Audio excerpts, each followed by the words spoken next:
I'm a big fan of these things. I wish I could have one at home. I've got a dual fuel one at home, but I find it messy, and I find you have to keep on top of it all the time. Whereas with these things, once they're lit, which is an art in itself, and the reason for this video, by the way, once they are lit though, I find the heat off them to be fantastic. Super clean, no mess, no fuss. I generally strip it and clean it once a year, and there's plenty of fantastic YouTube videos on how to strip them down and what to look for if you know it's not working as it should. So I'll leave you to go and find them. I'm not here to do that. What I'm here to go through is the process of getting it going, actually lighting it, which actually sounds dead easy, but if you own one of these, you'll know it can be a little bit tricky at times. And not only that, but I've seen some quite questionable processes on YouTube that I wouldn't recommend. This is my not how to, but how I do, like the Refleks diesel stove. So it's cold. It's all. I've literally just got on the boat 10 minutes ago. The regulator is obviously set to off. What I do is put it on half and forget about it. Literally, go and do something. Don't forget about it completely though. I'll have that conversation with you in a bit. But give it 5 minutes. You can have a look down. What you're trying to aim for is a coating of fuel at the bottom of the bowl, the pot. The danger here is if you forget about it, and I have, it can fill, and then it becomes a bit more tricky to light. What I find, the way I do it, is by sort of priming the stove, if you like, giving it a coating at the bottom. That will allow enough fuel to create the flame, and then once the flame has been created, then we'll give it some more fuel and we're comfortable and warm then. Why do I like this stove? This particular one is a Refleks 66m. It's the smallest one in the range. When I get my bigger boat, I'm going to have 2 of these. I'm going to have one at each end, and I'm going to get the bigger one, which will do the hot water as well. All fed from the main diesel fuel tank, which is fantastic because you don't need to worry about fueling it up or running out or anything like that. It's great. Really reliable, consistently work all the time, consistently give off the same flame. I've done some videos over the last couple of weeks on the various settings through the range of the regulator, which is worth watching. I'm not saying this one's set up perfectly, by the way, but I just want to pass information out because there's lots of people that ask these questions regularly on all of the usual places. What I've found is the weather outside affects the way the stove lights itself. Tonight, it's an early December, warmer than average night. I think there's some weather on its way, but it's quite calm out there right now, and there's not that much wind, so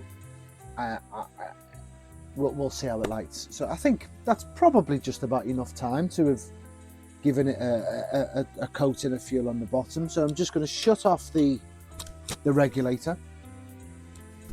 I'm going to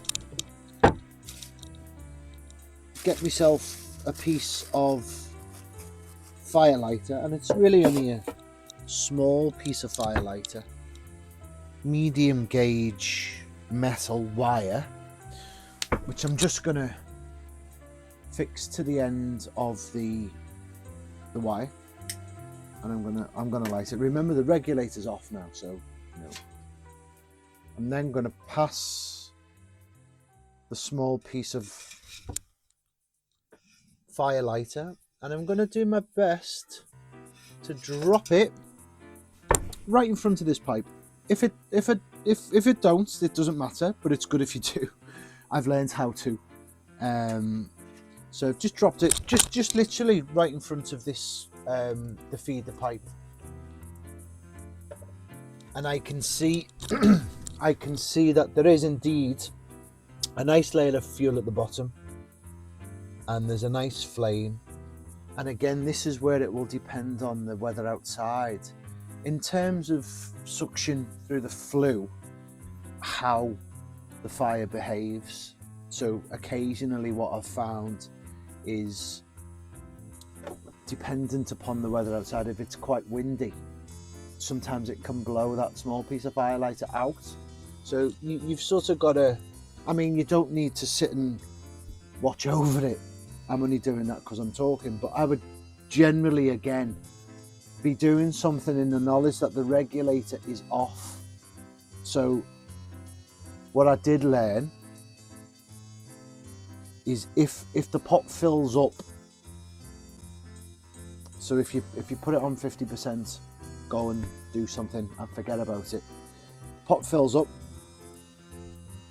it becomes quite difficult not only to light, but if you do get it lit, there's quite a lot of fuel at the bottom there. And I've had this stove to a point where it's been quite pink hot up to about here, which worried me a little bit. I was close to starting to panic because of the amount of fuel in the bowl, because I'd left this on, gone and done other things, forgotten it was on, and then it's just, it'll only fill to a certain point, and then it has an overflow, so it would drip onto, well, I have a bowl and it drips into that if it goes through the overflow.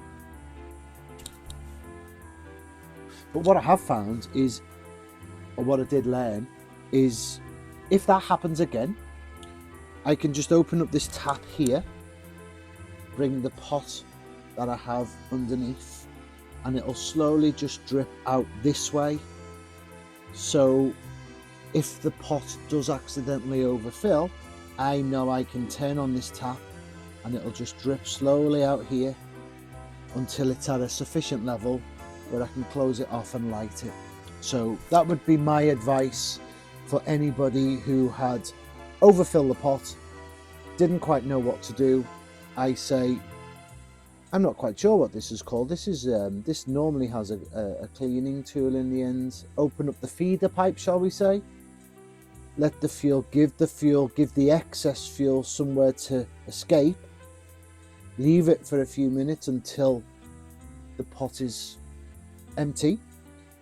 Shut it back off, and then go through the lighting procedure. I mean, because I often forget about it, and because I'd seen it so red that time, this is why I now turn that off once the pot has a nice film of fuel at the bottom.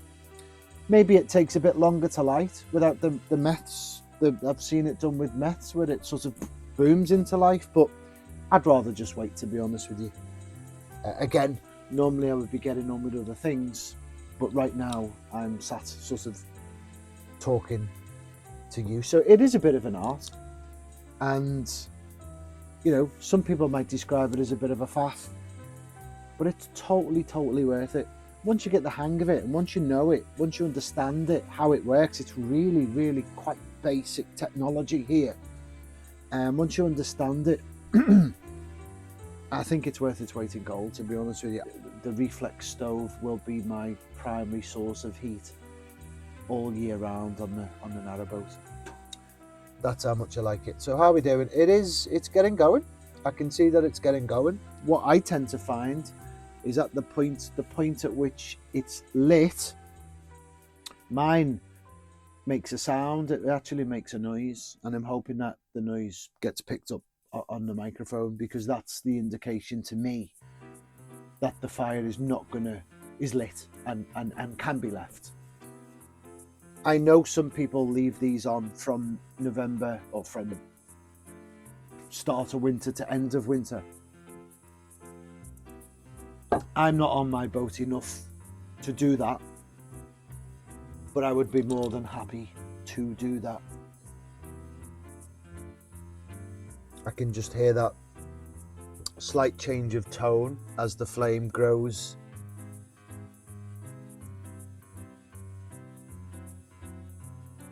Remember that regulator's still off, so there's no chance of any sort of excess fuel or overburn or anything like that.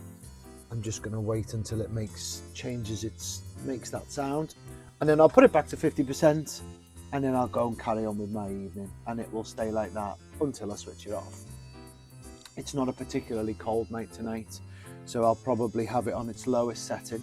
Even though it's the first week in December, the lowest setting is adequate when it's anything around 10 degrees outside. It got down to 0 last week, and I had it on the 3/4 setting through the night, and when I woke up in the morning it was really lovely and warm, cozy and warm, which is great. I'll show you the flame.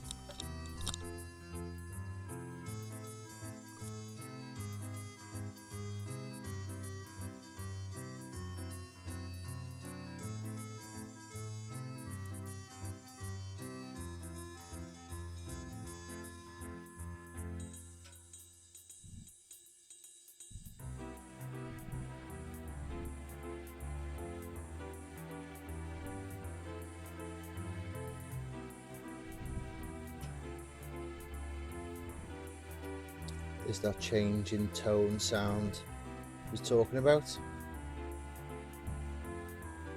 That tells me that the pot is fully alight, and that is now time for me to switch the regulator over to 50 halfway.